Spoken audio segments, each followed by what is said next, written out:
Inilah cerita misteri bersambung Bengkel Horor.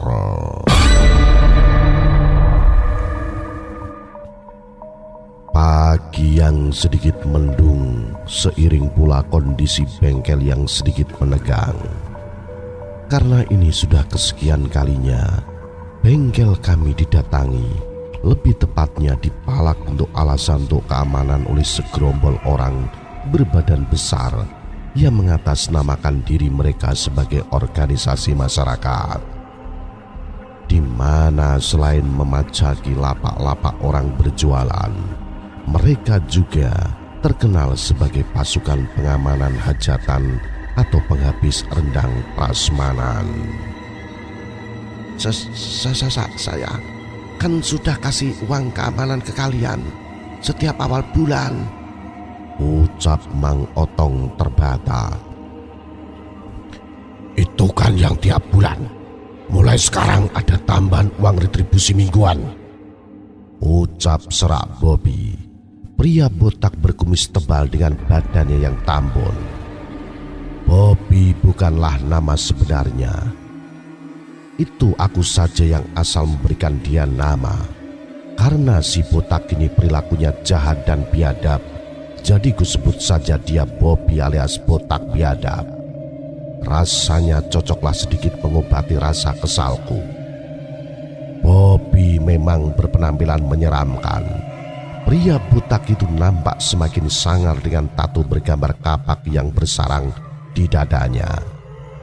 Namun entah disengaja ataukah sebuah kelalaian, ada kesalahan pada tulisan di gambar tato kapaknya. Setauku kapak 212 milik Pendekar Wiro Sableng. Namun justru tato kapak yang dimiliki Bobby bertuliskan 112, seakan pertanda panggilan darurat. Tatonya ora umum toh, bisik Sukma padaku. Iya Suk, wajarlah, ini mah di atas Wiro Sableng. Apa tuh di atas Wiro Sableng? Sedeng alias terbalik akal, otaknya di pantat, kotorannya di kepala Suk, tuturku pelan menjelaskan. Ngapain kalian bisik-bisik? Jangan coba-coba ya, gua gak bakal segan-segan ngajar kalian semua, tegur keras si Bobby menghentikan pengibahan pelanku dengan Sukma. Tercium pekat bau arak cap kencing kuda dari setiap kata yang terlontar dari mulut pria botak itu. Pengaruh alkohol yang diteguk Bobby membuat kondisi mulai terasa tak kondusif, membuat Mang Otong cepat membuka laci dan memberikan apa yang mereka inginkan. Ini uangnya, ucap Mang Otong memberikan selembar uang 20.000. Apa ini cukup segini? Lu mau menghina gua? Sialan. Beri saja tempat ini pelajaran, perintah si Bobby pada anak buahnya. Namun sebelum anak-anak buah Bobby mulai bertindak, Mang Otong segera mengalah. Tolong jangan, tunggu sebentar. Segera Mang Otong kembali merogoh lacinya dan memberikan kekurangan uang yang mereka pinta. Sudah pas kan, sesuai yang kalian pinta.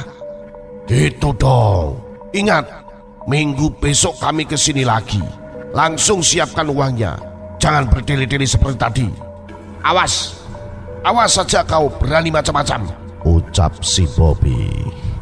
Setelah mendapat apa yang mereka inginkan, mereka pun berlalu pergi untuk mendatangi toko-toko lainnya. Segera kami mendekati Mang Otong yang memijat keningnya sendiri. Nampak si bos pusing setelah kena palak uang keamanan. Udah Mang, gak usah dikasih lagi. Lama-lama mereka ngelunjak. Awalnya tiap bulan, sekarang tiap minggu. Bisa-bisa besok tiap hari Mang. Iya bos jangan takut. Tenang saja, ada saya, Soleh, si mantan preman pasar Impres. Selamang Soleh dengan menunjukkan tato yang sebelumnya sempat kugambar menggunakan spidol berniat untuk menggertak nyali si Bobby. Udahlah, jangan kebanyakan gaya loh. Lagian tato palsu siapa yang gambar? Bukannya bikin orang takut, malah bikin orang tambah dongkol liatnya. Lambang playboy harusnya gambar kepala kelinci, bukan malah gambar kepala tikus got, ucap Mang Otong yang sedang kesal. Setelah ku perhatikan dalam-dalam, benar juga gambar tato kepala kelinci yang membuat lebih mirip kepala tikus terlalu gepeng dan penyok-penyok. Lu tau gimana sih? Katanya lu juara harapan menggambar Kabupaten Kuningan. Komplain Mang Soleh kepadaku. Maaf Mang, maklum lah, kan juara harapan. Cuma berharap tak pernah jadi kenyataan. Sini tak tambahin tulisannya biar pas, jadi playboy cap racun tikus. Namun nampaknya Mang Soleh terlanjur kecoak berat terhadapku atau kecewa, sehingga ia tak mau menerima perbaikan ulang tato palsu dari tinta spidol yang kukurat. Tapi bos, biarpun gaji kami kecil, soal nyali kami besar. Bener gak toh, Sukma? Iya tak? Ucap Mang Soleh mencari pembelaan. Orang-orang seperti itu gak bisa dilawan pakai otot. Yang ada mereka harus semakin menjadi nantinya, ucap Sukma. Cuma kamu Sukma yang punya otak di antara Narto sama Soleh. Udah otot sama otak kecil, tapi pengen gaji yang gede. Duh, sudah, sana kalian kerja lagi. Aku sudah gak bermood ini, tutur Mang Otong. Begitulah yang sedang kami alami akhir-akhir ini. Katanya uang keamanan, tapi setelah mereka mendapat uang, buru-buru menjadi keamanan, malah seperti hilang di telan bumi. Mereka hanya akan kembali datang ketika waktunya meminta uang jatah keamanan. Kami semua kembali ke pelataran bengkel guna melanjutkan membongkar part-part dari rosokan bis bekas kecelakaan beruntun di salah satu ruas tol. Kondisi rongsokan bis yang sebelah kiri depannya ringsek, bahkan bisa dibilang separuh bodi kiri badannya habis. Entah hantaman keras menyeset seperti apa yang membuat kondisi bis ini bisa hilang separuh bodinya. Entahlah juga bagaimana pula kronologis kejadiannya. Namun inilah resiko bekerja di bengkel rongsokan mobil. Dipastikan mobil-mobil yang datang tak layak untuk dilihat. Satu-satunya yang kami tahu hanya bekerja sepenuh hati. Aku bertugas mencopot setiap baut di kursi-kursi bis yang masih tersisa. Sukma dan Mang Soleh mereka bergotongan mengangkut kursi itu keluar. Hati-hati toh, kata yang nganter bis ini kemarin separuh penumpangnya gak selamat, ucap Sukma yang mengangkat bangku terakhir yang sudah kucopot dari sasis bis. Lah musuk, kalau ngomong bikin aku panik aja. Aku ikut turun serem, ucapku panik. Segera membuntuti Sukma dan Mang Soleh yang bergotongan bangku keluar dari perut bis yang separuh bodinya terkoyak. Di sela-sela aku dan Sukma menikmati kopi yang terasa sudah dingin di bawah pohon mangga, Mang Soleh yang akhir-akhir ini sibuk menghitung tafsir mimpi untuk penerawangan nomor tokelnya. Seseorang masuk ke dalam halaman pelataran bengkel. Namun kali ini seseorang yang sangat kukenal. Bahkan namanya sudah kupahat jauh di dalam lubuk hati terdalam. Neng Rahma, tumben masuk ke bengkel? Tanyaku yang menyambut. Iya Mas Narto, Rahma mau ada urusan sama Mang Otong. Mang Otongnya ada di mana ya Mas? Oh, si bos. Ada Rahma, di kulkas belum dingin. Yang udah ready mah cuma Mas Narto doang, ucapku sedikit promosi. Mas Narto ditanya bener-bener juga. Emangnya es batu apa bisa dimasukin ke kulkas? Bercanda Rama, yang serius mah Cuma apa Mas? Baru aku lanjutkan namun bibirku harus tertahan. Neng Rama, kalau nyari bos ada di toko. Kalau yang di sini mah buaya buntung semua. Tutur Mang Soleh yang menyela. Ya udah deh, Rahma pamit mau nemuin Mang Otong dulu ya Mas. Mari. Gagal rencana untukku merayu karena digagalkan si playboy cap racun tikus. Mataku terus memperhatikan ke arah toko di mana Rahma sedang berbincang dengan bos. Toh, cepat lo kesini, teriak Mang Otong ke arahku. Aku pun segera bergegas, tak lupa sesampainya di toko memberi hormat. Siap komandan, ucapku dengan tegap. Rahma hanya tersenyum tipis dengan tingkah konyolku. Aku pun segera membalas senyum manisnya. Bukannya bersambut, Rahma justru memalingkan pandang menatap ke arah Sukmai sedang bekerja. Alhasil harus kututup kembali senyum manisku dengan sedikit menelan ludah. Toh, nanti malam kamu sama Sukma cek mobil pickup jongkrok yang mau dijual sama pamannya nih Rahma ini. Sekalian kamu negoin kalau harganya masuk, setelah beres dengan bus rongsok langsung kita direct ya. Perintah si bos. Ujar target nih. Ditulis saja nih Rahma alamat lengkapnya biar saya nanti gak nyasar ke hati yang lain. Ucapku sembari senyum tanda kepengen. Mang Otong, Rahma ikut aja ke sana boleh gak ya? Itu juga kalau gak ngerepotin sih. Soalnya sudah lama juga Rahma gak ketemu sama ponaan di sana. Rasa detak jantungku berdebar membuat aliran darahku terpacu semakin cepat. Sampai kedua lubang hidungku pun ikut berkedut-kedut riang. Mas, hidung kamu mimisan. Aduh, masih. Ucapku gugup segera mengusap darah mimis di hidung. Rasa grogi yang begitu sangat terasa memicu kontraksi alergi. Seakan pompa aliran darah ini meledak, jebol hingga tak terasa darah mimis menerai. Bikin malu aja kamu toh. Tapi ini lebih bagus, jadi Neng Rahma bisa sekalian silaturahmi. Ya udah, nanti sore kalian langsung jalan saja. Anak gadis gak boleh kelarutan di jalan, ungkas Mang Otong. Setelah 5 sore setelah asar aku segera bersiap dengan rapi. Toh, cek yang detail ya. Pastikan masih banyak spare part yang masih fungsi. Sama harga jangan lupa, kamu tawar serendah-rendahnya. Kamu kan jago akting pasang muka melas biar dikasihanin. Titah Mang Otong sebelum aku pergi. Iya juragan, sing penting pada ngerti nanti bonusnya.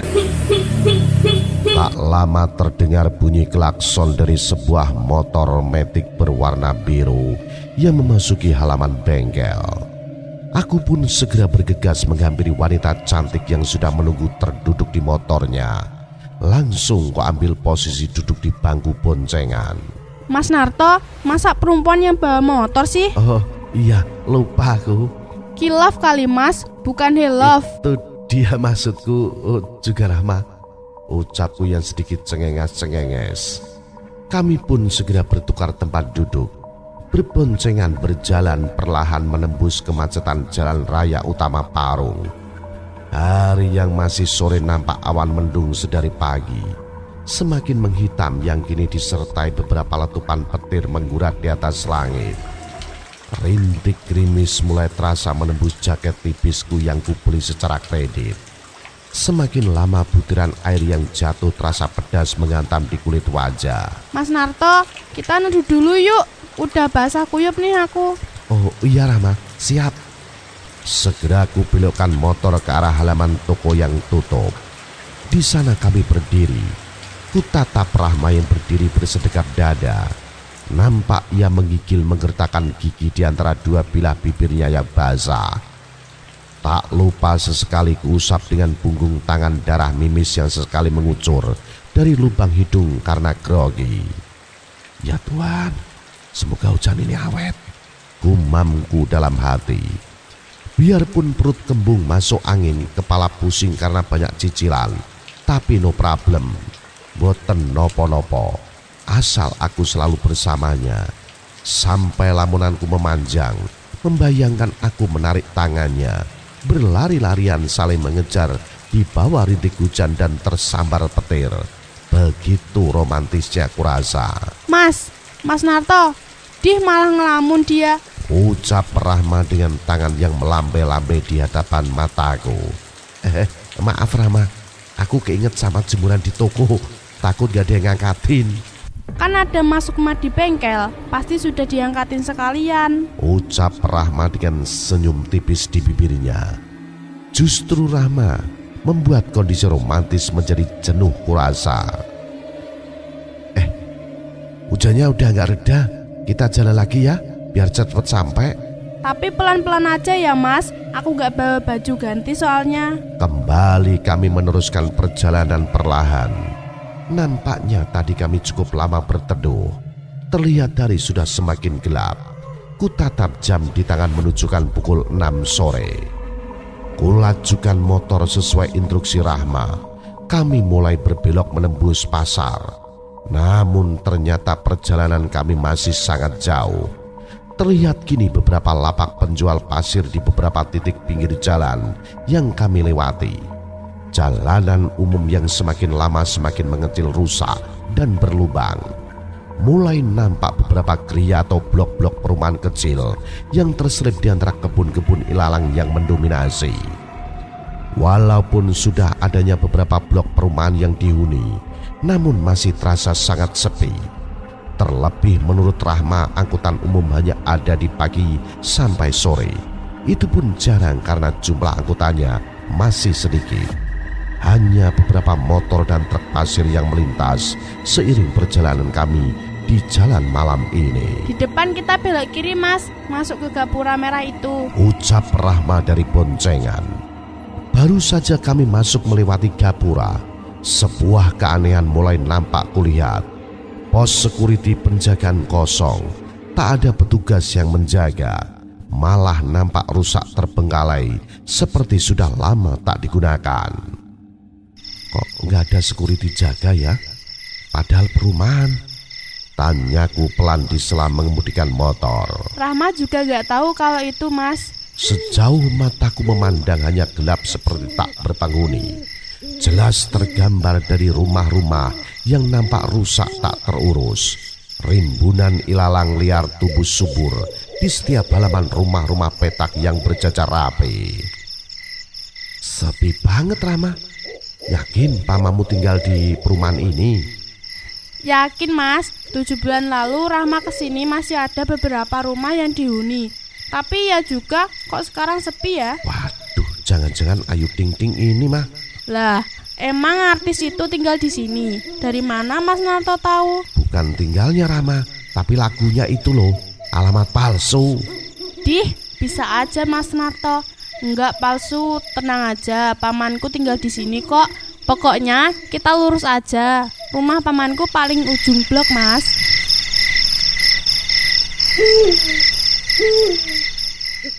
Suara burung hantu yang menyaut entah dari mana asalnya, namun terasa menggema terpantul dari bangunan-bangunan rumah kosong yang berbaris berseberangan.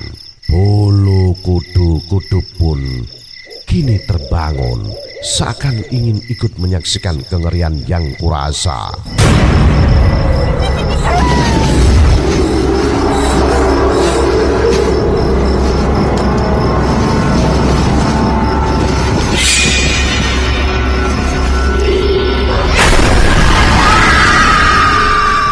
Suara kepakan sayap diselingi ekor mataku sekilas melihat kesekelebatan berwarna putih melintas cepat di kepala.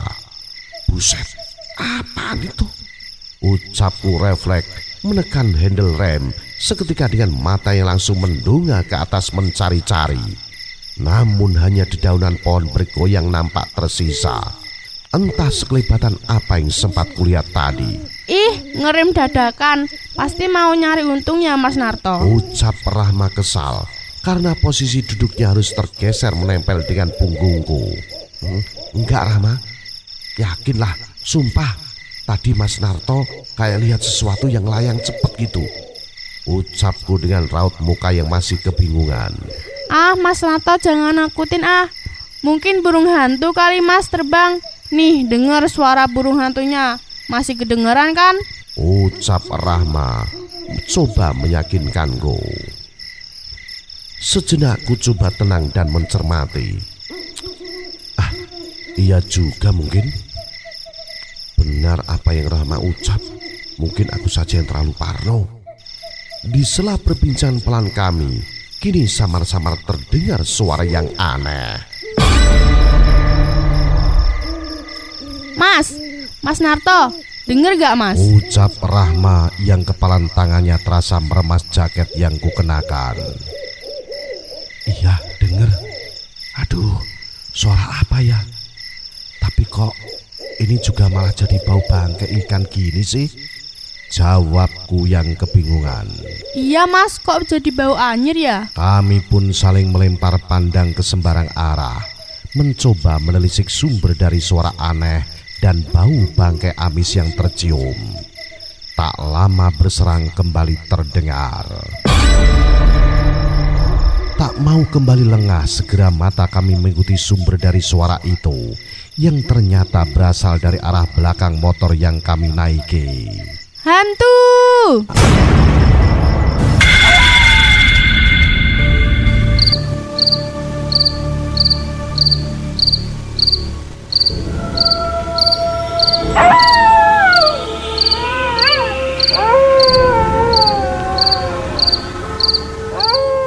Buset dah! Teriakku yang tak kalah terkejut. Suara nyirung itu ternyata berasal dari sesosok kakek-kakek bungku berpakaian serba hitam dengan topi caping di kepalanya. Topi caping yang sedikit tersibak angin membuat wajahnya sedikit jelas terpandang. Wajah yang begitu mengerikan. Wajah yang hampir rata tanpa mata dan hidung. Hanya sedikit bulatan mulut yang robek memanjang membuat setiap suara yang dikeluarkannya terdengar nyirung tak jelas terdengar. Rahma yang ketakutan semakin erat memeluk dengan wajah ketakutan yang semakin dipendamkan di balik punggungku. Sebuah pelukan yang sangat kuidam-idamkan. Namun dalam situasinya yang tak sesuai ekspektasiku. Mas, aku takut. Ucap Rahma yang kini tubuhnya terasa bergetar hebat. Tak mau semakin terhanyut dengan keadaan ini, segera kulajukan motor dengan sedikit tergesa. Tak peduli polisi tidur, semua ku terabas. Kerasnya laju motor yang kami naiki berboncengan terasa menghuyung dan oleng. Namun di tengah pelarian kami, terdengar suara wanita yang memanggil dari arah sebuah rumah. Nah, suara apakah itu? Ikuti terus cerita misteri bersambung ini. Bengkel Horor. Salam Jimatres, salam satu misteri. Au.